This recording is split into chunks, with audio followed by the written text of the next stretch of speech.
All right, today we're breaking down a football match that was honestly so much more than just the final score. It's a story about coming home, about a killer strategy, and really about the kind of character that makes a team truly great. Let's get right into it. So, it all kicks off with this one number, 909. Just think about that. 909 days. That's how long FC Barcelona was away from their legendary home Camp Nou, while it was getting a massive facelift. So yeah, this wasn't just another game. For everyone, the fans, the players, this was everything. A return to secret ground. Okay, so picture this. It's November 22nd, 2025. Barca is up against Athletic Club. You've got 45,000 fans just buzzing, packed into the stadium. I mean, the atmosphere, absolutely electric. This was the moment they'd all been dreaming of. And wow, did Barcelona deliver a massive 4-0 victory. Just a completely dominant performance that made that homecoming truly unforgettable. But here's the thing, a score like that doesn't just happen by accident. So the real question is, how on earth did they pull it off? Well, that brings us right to the tactical masterclass behind the win. You see, this wasn't just raw passion and emotion. No, this was a plan, a very precise plan that they executed absolutely perfectly. So their foundation was this 4-2-3-1 formation. And what's great about this setup is the balance it gives you. You've got 4 defenders at the back making a solid wall, and then they're shielded by 2 defensive midfielders. And what that does is it totally frees up those 3 creative attackers to just go for it, supporting the 1 striker up top. It's kind of the best of both worlds. You get stability and a ton of firepower. And that formation? It's what allowed them to do this, a crazy 68% of ball possession. I mean, think about that. They weren't just playing the game, they were owning it. They dictated every single move, and poor Athletic Club was basically just chasing shadows for most of the match. And you can see just how effective they were when you look at the stats. Because this wasn't just passing the ball around for fun, empty possession. No way. They had 7 shots on target compared to Athletic's 2. Their passing was super crisp at 88% accuracy. They basically turned all that control into sharp, decisive, clinical action.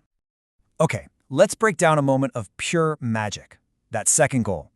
It all starts with Lamine Yamal. He gets the ball out on the right wing. Then, he just unleashes this absolutely breathtaking pass with the outside of his boot. I mean, it's sheer genius. It's perfectly weighted for Ferran Torres, who makes a brilliant run and just calmly slots it home. That's what it's all about, right? Teamwork and individual brilliance all wrapped up in one beautiful play. So who were the big players, the main architects of this win? Well, you had Fermin Lopez, who was just an absolute engine in the midfield. He got a 9 out of 10 rating. Then there was Lamine Yamal, bringing that creative spark with 2 incredible assists. And of course, Ferran Torres, the deadly finisher, who grabbed 2 goals for himself. It was a real team effort for sure, but these guys really stood out. Look, a 4-0 win is amazing. It's a huge achievement. But I think what happens during a win like that, well, it's just as important. How a team handles being so dominant, that can tell you more about their character than the final score ever could. And that's because this performance from Barcelona was also a total masterclass in character. It was about winning, sure, but it was about winning the right way. And you could see it all over the pitch. Teamwork was right at the heart of every single goal. And there is this real humility to them, no showboating or crazy celebrations, just this quiet confidence like, yep, job done. And maybe most importantly, they showed respect. They stayed professional right up to the final whistle, never trying to humiliate a team they had already beaten. That kind of character on the field, it's not just good sportsmanship. It actually points to a much bigger, timeless idea about how to handle success. It's captured perfectly in a quote from the book of Philippians, which says, "In humility, consider others better than yourselves." It's all about keeping that sense of respect, especially when you're on top of your game. And that really brings us to the big takeaway here. Because the lessons from this one game, they go way beyond the soccer field. They can actually apply to our own lives. When you boil it all down, you're left with these 3 huge ideas. First, the hard work that it took to get there. Second, the incredible teamwork that made it all possible. And third, the humility that really defined the whole victory.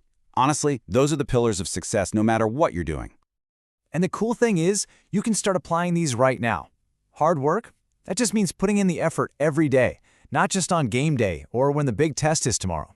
Teamwork is all about lifting other people up, right? Sharing the credit on a school project or helping your siblings out at home. And humility. Well, that's just having the confidence to let your work speak for itself. and being genuinely happy for other people when they succeed.